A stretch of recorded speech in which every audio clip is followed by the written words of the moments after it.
Olá, pessoal. Hoje eu vou falar um pouquinho para vocês de qual é a meta quando o enfermeiro faz um diagnóstico de enfermagem de hipertermia. Então, a meta sempre será uma homeostasia termorregulatória. O que eu quero dizer com isso? Eu quero dizer que o sistema nervoso central precisa reagir a qualquer agressão hipotalâmica de 3 maneiras.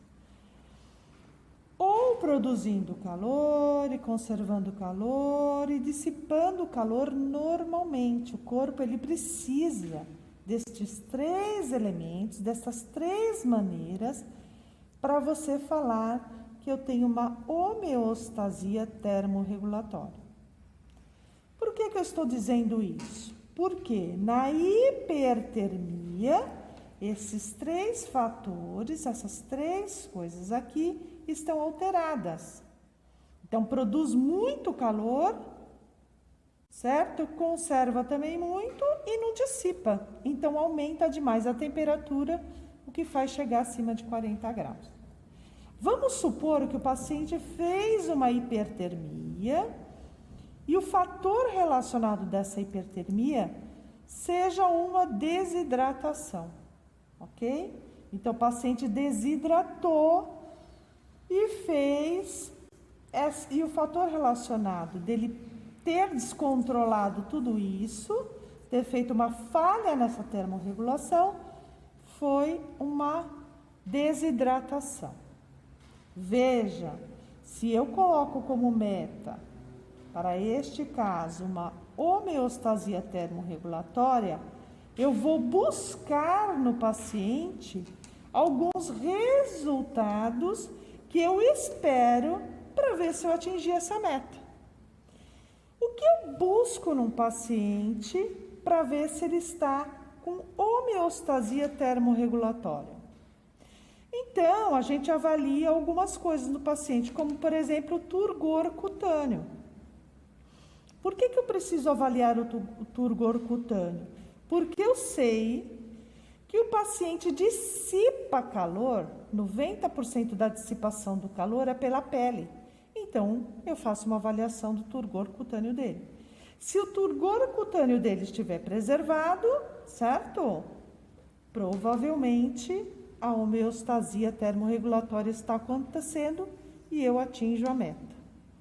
Vamos ver outras coisas que eu preciso avaliar no paciente. Mucosa hidratada. Por quê? Na desidratação, a primeira coisa que você vê é aquele lábio, né? A mucosa do paciente totalmente desidratada, ele descama, certo? Uma outra coisa que nós vamos avaliar e que não pode faltar na minha evolução de enfermagem, diante da hipertermia, do diagnóstico de hipertermia, são os sinais vitais. Principalmente 2. Por quê? Pulso, porque quando o paciente está desidratado, ele vai fazer de início, ele faz uma taquicardia, né? E quando ele fica sem volume, ele vai acabar diminuindo isso. E eu também preciso avaliar a frequência respiratória. Por quê? Porque o paciente, ele dissipa calor por meio da respiração, né? Da inspiração. Então, eu preciso avaliar principalmente a frequência respiratória dele. Vou ter que avaliar todos os sinais juntos? Sempre, todos juntos. Mas eu sei que a frequência respiratória merece uma atenção maior. Também vou avaliar o peso do paciente. Então, como ele entrou e como ele está hoje, né? Porque quando o paciente desidrata, se eu sei que 70% do peso dele é água, quando ele desidrata, ele perde peso. Quando ele hidrata, ele ganha peso. Então, eu vou avaliar o peso do paciente. Também vou avaliar a parte de função cognitiva, se está preservada. Então, se o paciente consegue ter memória, percepção, então eu sei que a função cognitiva está preservada. É quando você pergunta assim para ele, né? Onde o senhor está? né? Que dia é hoje? E ele tem essa percepção toda, então eu falo que a função cognitiva dele está preservada. Uma outra coisa que eu vou... Quando eu falo de função cognitiva, é também porque o líquido ele chega, né, no cérebro. Então, ele consegue fazer as funções, ok? Uma outra coisa que nós vamos avaliar é um exame complementar à clínica. Quando o paciente perde água por desidratação, o hematócrito sobe muito. O que o hematócrito está me dizendo? Está me dizendo que o volume de plasma está muito baixo. Então, na realidade, o plasma, ele carrega 90% de água. Então, eu preciso que esse hematócrito fique normal, ok? Então, eu vou avaliar para pensar em plasma, ok?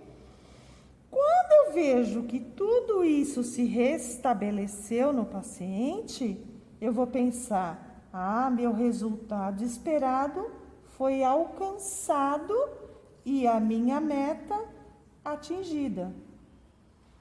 Resultado, turgor cutâneo preservado, mucosa está hidratada, sinais vitais estão normais, peso normal, função cognitiva preservada e hematócrito normal.